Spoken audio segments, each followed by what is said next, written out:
Hai semuanya, selamat datang di Be Today. Menjadi kaya di saat resesi.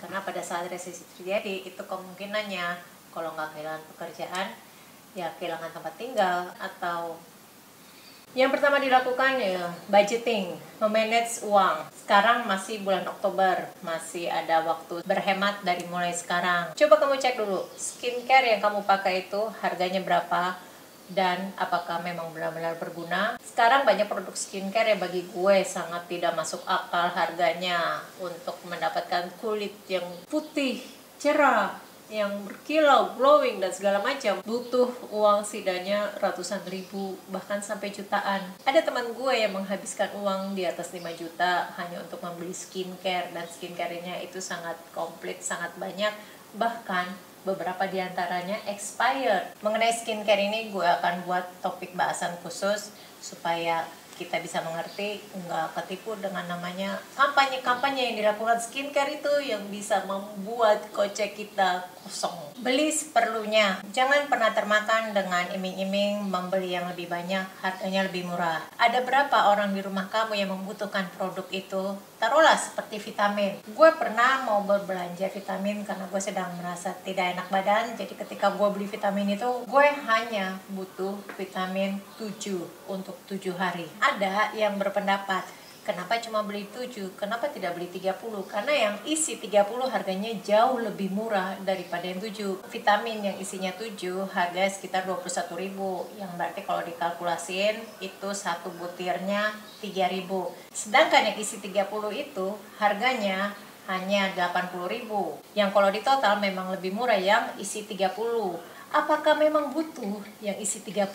Padahal isi 7 saja sudah cukup. Pada saat kita ngantri ke kasir, kita akan menyadari kok harganya lebih mahal ya. Jangan juga terpancing dengan promo-promo yang ada di supermarket atau minimarket, buy two get one free, karena itu adalah jebakan. Apa benar-benar kamu membutuhkan barang yang lebih banyak daripada semestinya? No, cukupkan apa yang kamu butuh. Kalau memakai transportasi umum memang ada perasaan tidak nyaman, ada perasaan was-was karena takut dicopet atau mengalami pelecehan. Belum lagi kalau angkotnya ngetem, makeup luntur. Tetapi sebenarnya kalau kita lihat lagi, dengan menggunakan transportasi umum itu sama saja menghemat budget. Terbayang nggak kalau misalnya kamu memiliki kendaraan, berapa biaya yang harus kamu keluarkan setiap tahunnya untuk pajak, untuk maintenance setiap bulan, dan pengeluaran bensin, serta parkir. Belanja di online shop yang gue rasa pada saat pandemi ini, karena kita semua harus di rumah, dan gue juga agak-agak repot kalau harus keluar karena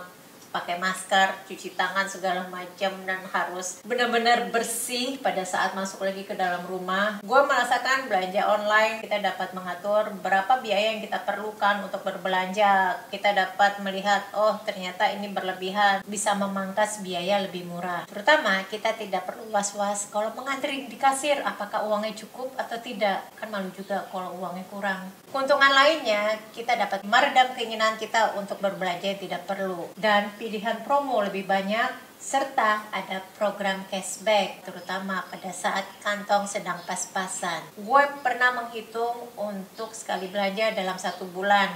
Jadi gue memastikan gue tidak akan mengeluarkan uang apapun lagi selama 1 bulan itu. Dan yang gue dapat adalah dengan sekali belanja, biayanya jauh lebih murah daripada berbelanja setiap minggu atau bahkan setiap hari. Semakin jarang kamu belanja, semakin kamu hemat. Oke, kita seringkali ngiler kalau ngelihat ada makanan atau ya video-video tentang makanan yang sangat menggugah selera. Tetapi sebenarnya apakah perlu untuk mengonsumsi makanan dikala budget sedang tipis, dikala sedang tidak ada duit? Tidak usah masak yang berlebihan. Masak seperlunya. Seberapa banyak orang yang ada di rumahmu? Gue sendiri hanya memasak 1 menu untuk 1 kali makan dan memastikan semua gizinya cukup. Gue juga memastikan dalam 1 minggu itu makanan selalu terpenuhi gizi, protein, kalori, zat besi, vitamin, mineral, dan segala macam yang dibutuhkan oleh tubuh, karena hal ini nanti juga berkaitan dengan tumbuh kembang dan penyakit. Pilih makanan produk lokal daripada impor. Daripada kita memilih untuk makan buah impor atau daging impor, dengan makan produk lokal juga menambah devisa negara. Dari soal makanan ini yang penting adalah mengurangi porsi makan. Porsi makan yang cukup akan membuat tubuh proporsional dan lebih sehat. Bayar asuransi tepat waktu. Pastikan kamu punya asuransi, amannya kamu punya BPJS. Walau kita tahu ya bagaimana sih cara kerja BPJS, yang namanya memakai BPJS itu pasti ngantri. Kalau kamu punya uang ekstra, sebaiknya kamu membeli asuransi. Mengingat durasi resesi dimana yang gue sudah sebutkan di video gue sebelumnya, karena rata-rata durasi resesi itu terjadi antara 6 bulan sampai 2 tahun. Sebaiknya menghindari asuransi yang ada unit linknya. Lebih aman dengan asuransi tradisional, karena asuransi tradisional harganya jauh lebih murah, 6 bulan sampai 2 tahun. Jadi untuk waktu yang singkat itu, setidaknya dengan asuransi tradisional jaga-jaga akan lebih nyaman kalau ada asuransi. Kalau ada budget lebih sih ya pakai saja asuransi unit link, walaupun kita tahu unit link juga berkaitan dengan saham yang pasti saham sedang anjlok. Yang kita sudah tahu, kita pelajari dari sekolah, pergunakan listrik seperlunya. Matikan TV kalau tidak ada yang menonton, atau ya tidak nonton TV sama sekali. Kamu masih punya handphone untuk hiburan dan informasi kamu, ya juga buat nonton video ini. Kalau kamu memakai mesin cuci, kamu bisa pilih face mode, tidak usah pilih normal mode yang waktunya 40 menit atau bahkan lebih. Dan sabun yang seperlunya saja, tidak usah berlebihan, karena kita tahu juga sabun yang banyak juga menjadi limbah. Percayalah hasilnya sama bersihnya. Tidak usah semua baju kamu setrika, bisa menghemat listrik. Matikan rice cooker segera setelah matang. Kalau misalnya kamu butuh nasi yang hangat, ya biasakan saja makan nasi yang dingin. Memanaskan nasi berkali-kali tidak sehat juga ya. Pakai AC timer untuk menambah-nambah pemasukan. Ini adalah cara gue yang bisa juga untuk menjaga lingkungan tetap bersih dan meminimalisir sampah. Terutama tadi gue sudah bercerita tentang online shop. Karena online shop ini, maka sampah akan jadi lebih banyak.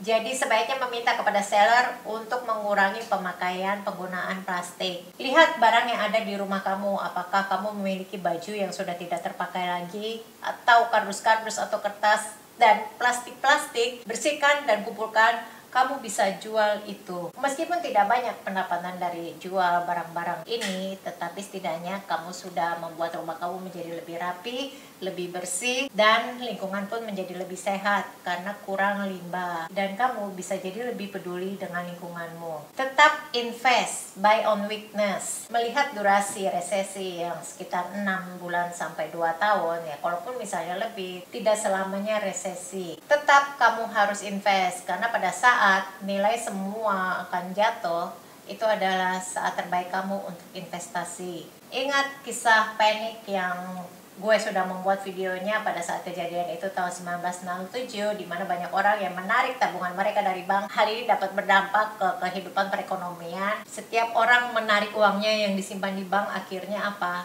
Bank bisa kolaps dan berpengaruh ke hal-hal yang lainnya yang lebih mengerikan lagi. Walaupun jumlah tabungannya lebih sedikit daripada yang biasanya, dengan menabung akan bisa dipergunakan juga uangnya di saat-saat kita butuhkan. Terima kasih sudah nonton, jangan lupa like dan subscribe.